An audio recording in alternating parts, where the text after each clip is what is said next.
IAE 2955, 12 hours almost at the time of recording. We want to have a look into these ships. Star Citizen, or RSI for that matter, CIG, had published a video 5 days ago. Friday 28th was after MISC days.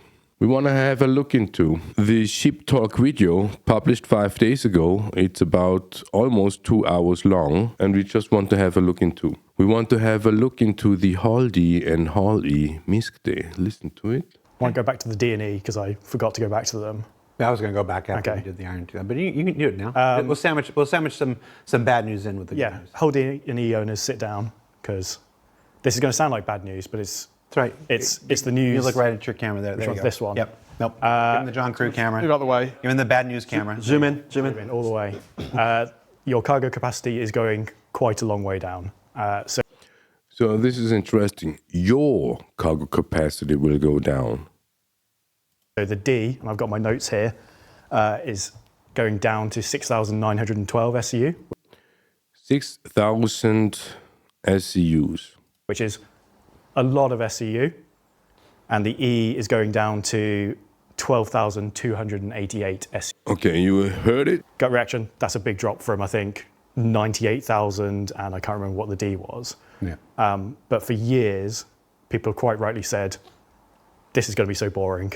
I don't want to sit and load 3,000 plus 32 SCU containers by hand, or even in Why by hand? an org. Yeah. Economy-wise, huge concerns.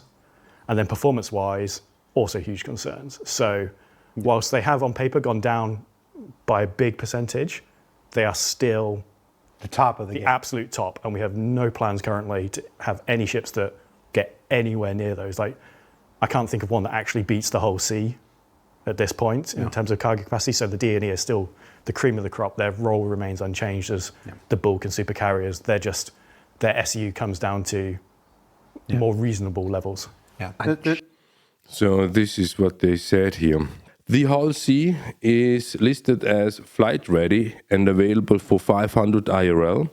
The SCUs amount is 4,608 SCUs, and we bring it into the matrix. Next bigger sibling, the Haldi capital class ship. It is listed with 550 IRL, so $50 more, and advertised with 20,736 SCUs. That is 5 times the capacity of the Hull C. We see a lot of changes in the SCUs, 6,912. That is almost a third of that one, 33%. So if you pledged for this ship during IAE, this website is miserable, during IAE, and now have announced these changes, we would want to get the money back. And if they do difficult, we would even sue RSII for that behavior. If you announce that drastic change, the reduction of cargo SUs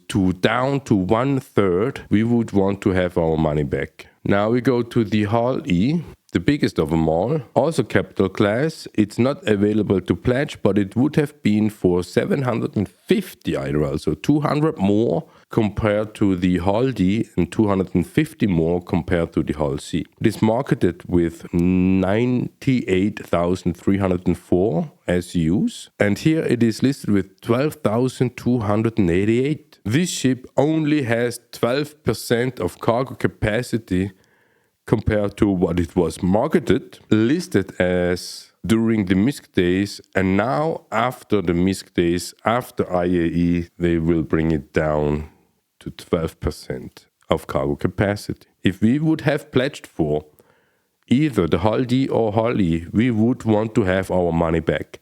And with money back, we mean money back, not in form of store credit. We want to have our money back. This is what we would call scam.